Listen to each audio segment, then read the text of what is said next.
ஹலோங்க. ஹாப்பியாக ஒரு பாக்ஸ் ஒன்று ஓப்பன் பண்ணிகிட்ருக்கேன். என்னென்னா இந்தியாவிலேருந்து வந்தது தான். டைரெக்டாக வரல, ரிலேஷன் வந்ததுனால என் ஃபேமிலியிலேருந்து கொடுத்து விட்டுருந்தாங்க.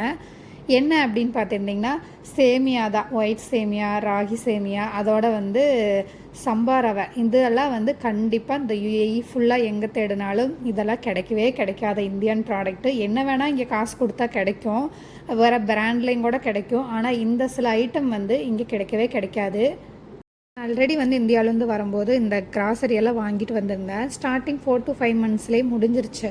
பேலன்ஸு மந்த்ஸ் எல்லாம் இங்கே டின்னர் என்ன பண்ணுறேனே தெரில. இடியாப்பம், அப்புறம் இன்ஸ்டண்ட்டாக செய்கிற மேகி, பாஸ்தா, அல்லது புட்டு செய்கிறாங்க, கேரளா ஐட்டம்ஸ் எல்லாது. ரிட்டன் எல்லோரும் நைட்டு ரைஸே சாப்பிட்ற மாதிரி இருக்குது. ரைஸே கம்மி பண்ணிக்கிற சொல்கிற டைமில் காலையிலையும் ரைஸு, நைட்டு பார்த்திங்கன்னா அதே தோசை, இட்லி.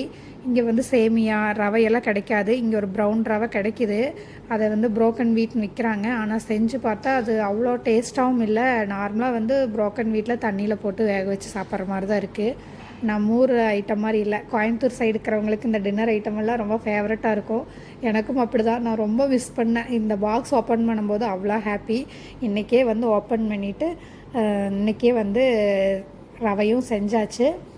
இன்றைக்கி சம்பா ரவை தான் செஞ்சுருந்தேன். கோதுமை ரவைன்னு சொல்லுவாங்க. கூடவே கோகனட் சட்னி செஞ்சு இன்றைக்கி சூப்பராக சந்தோஷமாக சாப்பிட்டாச்சு.